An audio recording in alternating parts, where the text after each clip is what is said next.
बिस्मिल्लाहिर्रहमानिर्रहीम। अस्सलाम वालेकुम।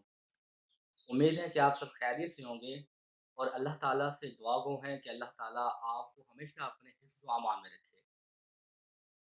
तो आज एक दोस्त की रिक्वेस्ट आई है कि सर काइंडली आप मेरे नाम की वीडियो बनाएँ।